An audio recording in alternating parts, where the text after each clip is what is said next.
Hi everyone, this is Concept 28, Solving Compound Inequalities.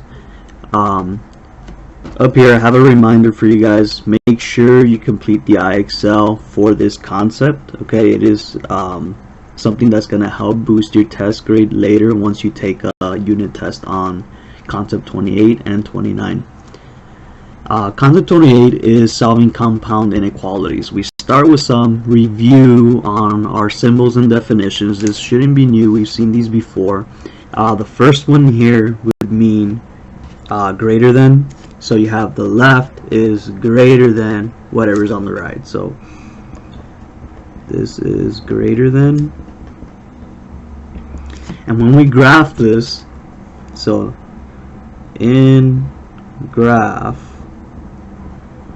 we have an open circle. It is an open circle. So if you remember, when you plot these on a number line, you're gonna create an open circle and then shade left or right based off that. Some examples of having a greater than statement would be, well, we know like 7 is greater than 3, right? 2 is greater than 1, and again it's read left to right, so 2 greater than 1, 7 greater than 3, and there's an infinite amount of examples. So the next one, we have something, a value less than the other value. So this one is read as less than, and in a graph, okay, it is also an open circle. What are some examples? Well, 1 is less than 2, right? 6 is less than 10.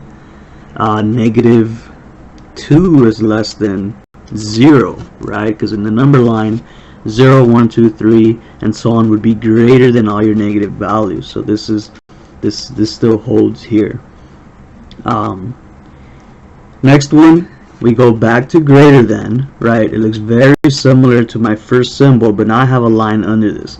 This line, if you recall, means greater than or equal to. So it expands on my domain, right? Right here is I have a value that is greater than another. Here I have a value that is greater than or equal to it. So before I jump into examples, in your graph or in your number line, it is a closed circle. So when you plot these on your number lines, you got a solid circle. You're not going to leave it open. And again, so what are some examples of this? If we have 3 greater than 2, technically the statement holds that 3 is greater than or equal to 2. It's technically like the statement is still true. You can also have 5 is greater than or equal to 5. 5 is not greater than 5, but it is equal to. So the or statement here, the or is the key word. It tells us, it makes this statement true. Similarly, the next one, I have less than or equal to, and then in the graph it is a closed circle as well. So in other words, the ones that are greater than or less than or equal to are closed circles, and then the ones that are not, the ones that are just greater than or less than, those are going to be open circles. So another example for writing this statement, again, just think of anything. Let's say we have 7 is less than 10, but of course you can also say that 7 is less than or equal to 7. And again, there's an infinite amount of examples. Inequalities are similar to solving multi-step equations. The do not we just completed, it was an equation, of course, but you can also replace the equal sign with a inequality symbol, and then what you're saying is you're given a domain of a range of solutions that make the statement true. One important thing that we have to recall is that if you divide by a negative, you switch the symbol.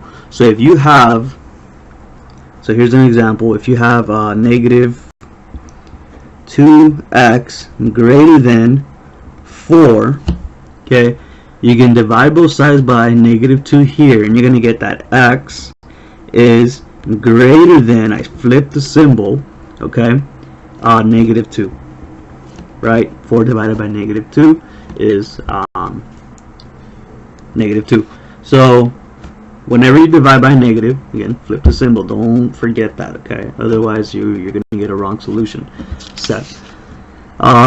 First example here, it says, and again, this is review. These are review problems from Math 1 or maybe 8th grade. Solve each inequality and graph its solution. So on the right side, the first thing I'll notice is I have a pair of like terms here. So let me underline these with red so I can see that I can combine those. So I get 0 greater than 3x, right? 0 is greater than 3x minus 9, negative 3 minus 6. You owe $3, you owe 6 more, you're going to owe 9, so negative 9. Then I add 9 to both sides, and I get 9 is greater than 3x. And then finally, my last step here would be to divide by 3. So I get that x is greater than 3. Now, I didn't divide by a negative, so then I'm not going to switch the symbol. So this says all x's less than 3 are going to make this statement true.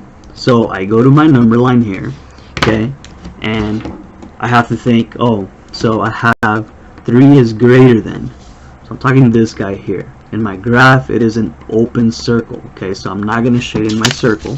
So I have, here's 3. I make an open circle, and then it's all x's that are 3 is greater than x, all x's. So I shade everything to the left of my open circle. All these x's would make this statement or this one true, right? If you plug in 2, 3 is greater than 2. If you plug in 1, 3 is greater than 1. If you plug in negative 2, 3 is greater than negative 2, and so on. This is an extent. You can extend this one to the original inequality and it will still hold true. So that's what you did here. Number 2, I have like terms here, plus 1, negative 1, so I need to think. That's the first thing. Let's make this easier. So I have 4x plus 1 minus 1, they cancel, so 4x is greater than or equal to negative 8. Then I divide by 4, I get x is greater than or equal to negative 2. I didn't divide by a negative, so I don't switch my symbol. So now I think we're talking this symbol, so it's greater than or equal to, and in the graph it is a closed circle. So why is it a closed circle? In this previous example, 3 is not included. Okay, that's why we leave it open, but we know that's where it ends. In this case, negative 2 is included, so it's a closed circle. So I go here, and then I fill it in, I color it in, okay, and then I see that it's all x's greater than or equal to negative 2. So greater than would be to the right. And all these values here make this statement true, right? Negative 1 is greater than negative 2. It's closer to the positive side, so it does hold. 0, again, it's closer to the positive side, so 0 is greater than negative 2. 1 is greater than negative 2, and so on. Negative 2 is greater than or equal to negative 2, so this statement is true. If you try to plug in negative 3, right, then that's where it becomes false. Negative 3 is not greater than or equal to negative 2, and so on. Next one, I have negative 1 is less than or equal to 2n plus 4 minus 5. So I think let's combine those constants there to make this easier. So I get negative 1 it's greater than or equal, less than or equal to 2n minus 1. Then I add 1 to both sides. They cancel out on the right side, so I get they cancel on the right side and the left side because I have minus 1 plus 1. So those cancel, and I just get 0 is less than or equal to 2n. And then I can divide both sides by 2. Okay, and if I divide both sides by 2, they cancel out here, so I get just n on the right side. 0 divided by 2 is still just 0. So this becomes 0 is less than or equal to n. So I have less than or equal to, so I have a closed circle at 0 there, and then it's on, and then it says 0 is less than or equal to n. So n is everything greater than 0. So I shade this way.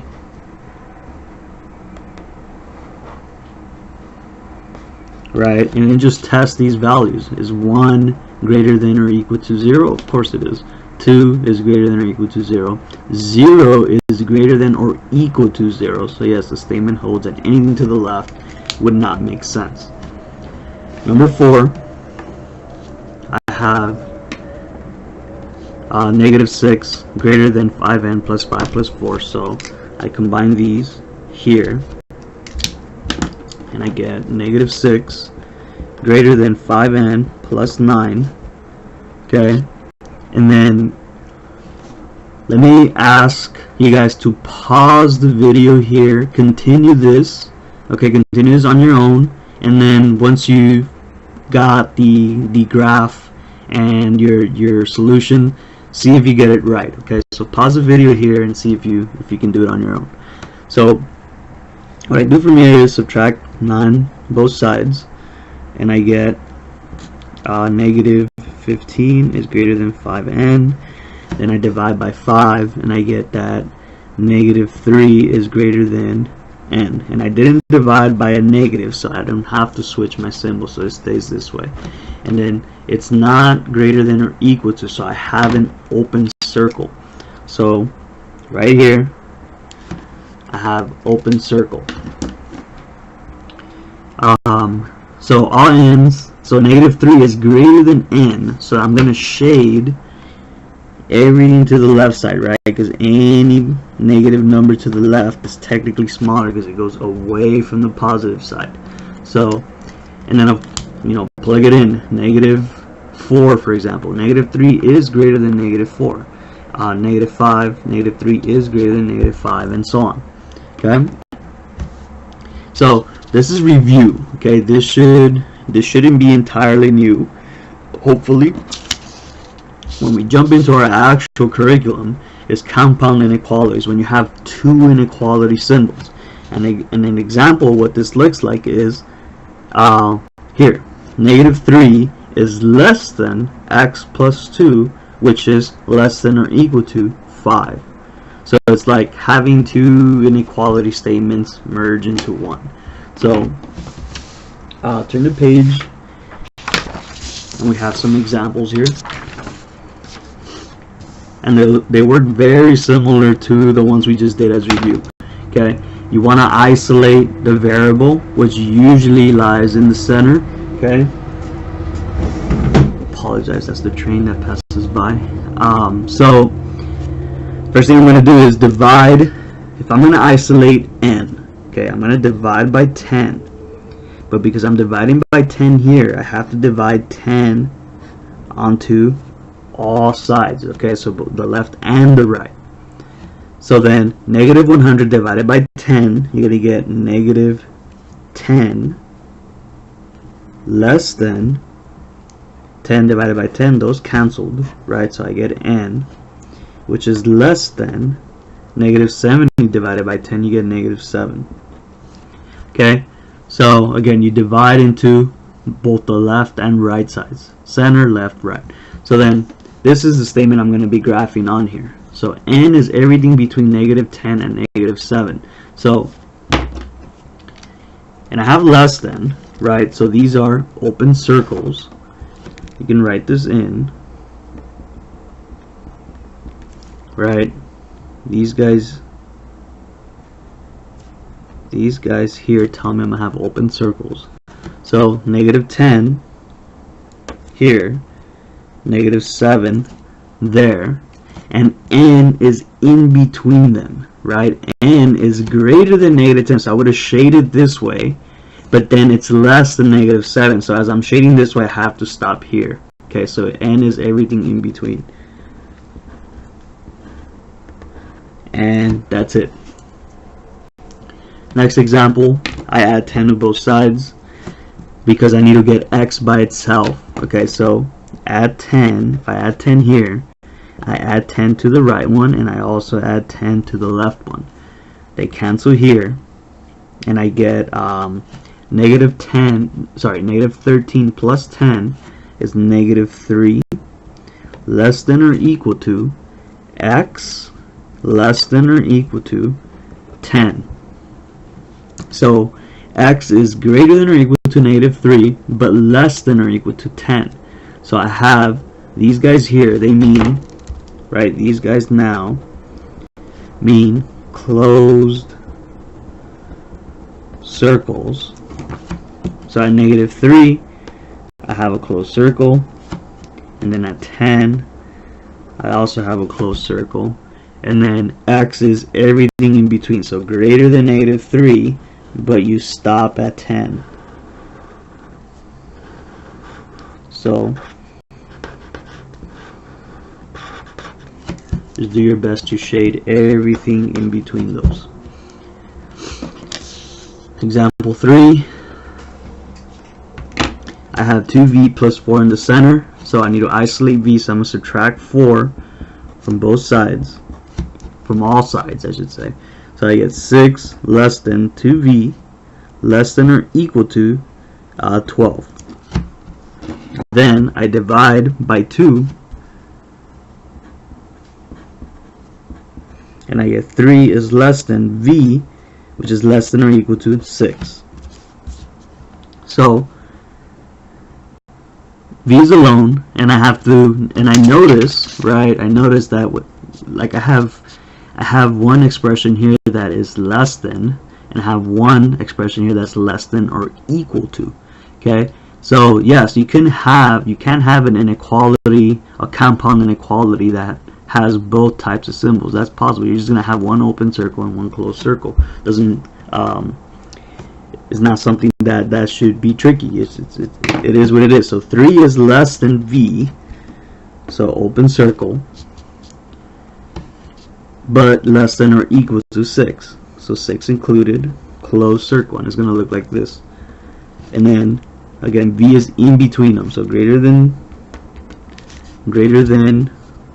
3, but less than 6.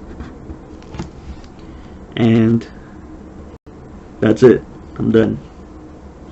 Example 4, I encourage you guys to pause the video here and try it first, and then once you feel like you have it, replay the video and see if you got it right.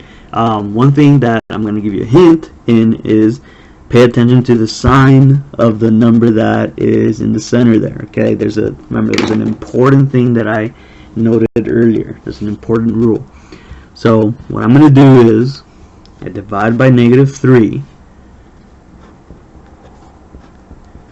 Okay, now here's the thing, I divided by a negative, so I have to change my signs.